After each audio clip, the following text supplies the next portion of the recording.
The 1960s saw many new items to offer to consumers. Some of these products are still being offered today and are just as popular. Other items have faded away and are only collector's items now.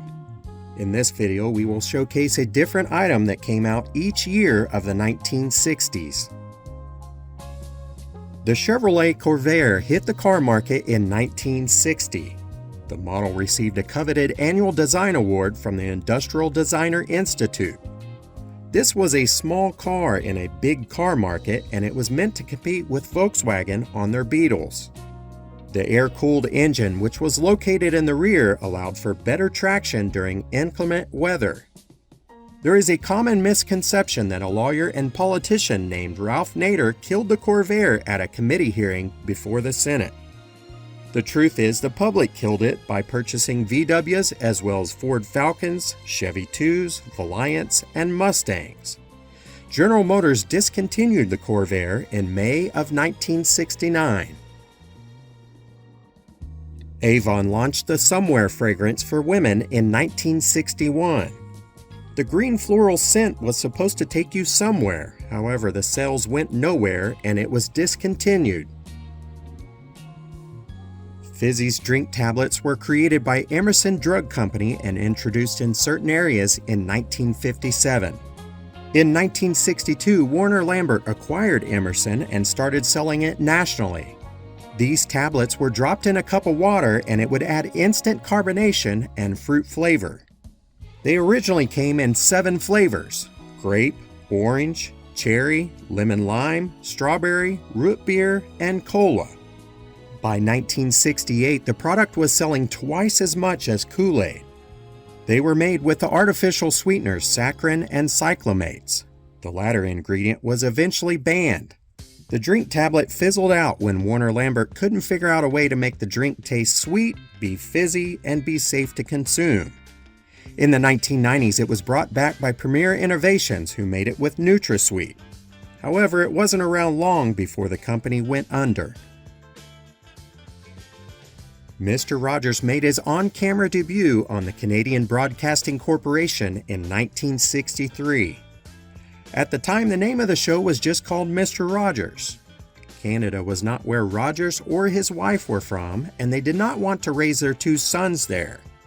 In 1966, the Rogers family moved to Pittsburgh, Pennsylvania, where they began the Mr. Rogers Neighborhood Show, which ran on a regional network. In 1968, the show moved to its new home on the Public Broadcasting Service. Fred Rogers was an ordained Presbyterian minister who not only entertained America's youth, but also taught them how to be kind and compassionate to themselves and others. Generations of children grew up with Mr. Rogers on television, and it was continuously aired until 2001. For many people, the thought of Mr. Rogers brings back happy memories of childhood, and he will live on forever in their hearts. In 1964, Jello introduced some new varieties in order to help people consume more fruits and vegetables. They were mixed vegetable, seasoned tomato, and celery. If you are a fan of these flavors, then you might have been the only one. Overall, the public was not buying them, and Jello pulled them from the shelves just a few years later. The Goody Twoshoes doll was released by the Ideal Toy Company in 1965, and it became very popular among little girls. It was based on the children's story published by John Newbery in London in 1765. The battery-operated plastic doll was 19 inches tall and wore a blue cotton dress and could actually walk. 1966 saw the world's first weekly IT newspaper when the publication Computer Weekly was launched. The final printed issue was released in 2011, but it does live on as a multi-platform digital publication reaching millions of IT enthusiasts. The floppy disk was invented by Alan Sugar and his team at IBM in 1967. Anyone who used these will know that they were initially an 8-inch disk that held 80 kilobytes of data. Later on, they came in the 5¼ inch and the 3½ inch floppy disks. Sony was the last to manufacture floppy disks, and they ceased production in 2011. Most kids have never seen a floppy disk in person, yet they click on a picture of one every day when they save documents on their computer. Over the years, many kids have enjoyed Pez dispensers and candy. Some of the old dispensers have even become quite collectible.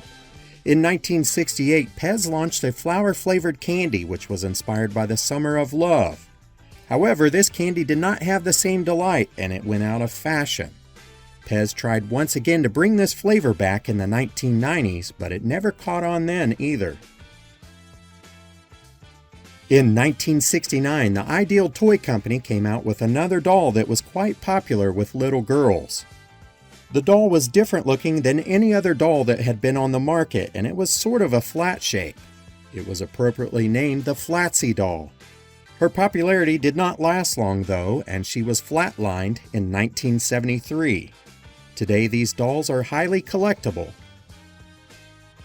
The 1960s brought about many items that led us into the future.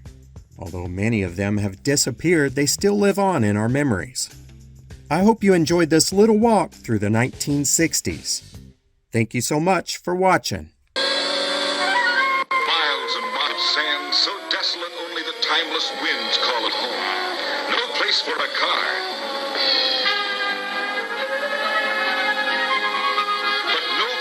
For a Chevy Corvette. By special permission of the United States Department of the Interior, the Corvette Monza, the four-door Corvette sedan, and the new Corvette Lakewood wagon took on this mountainous desert.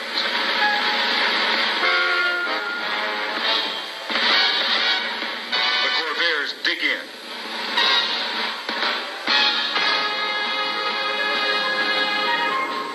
Thanks to their rear-engine traction, the Corvaires claw their way through the sinking, smothering sand.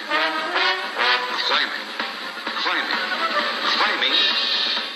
to the top. Incredible performance and traction, plus sure handling.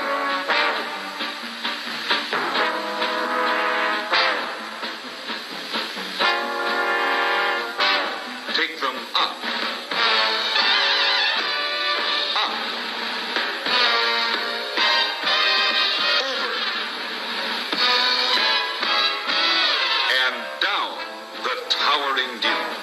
Amazing performance? Sure. All that's needed is one desert and 3 cars.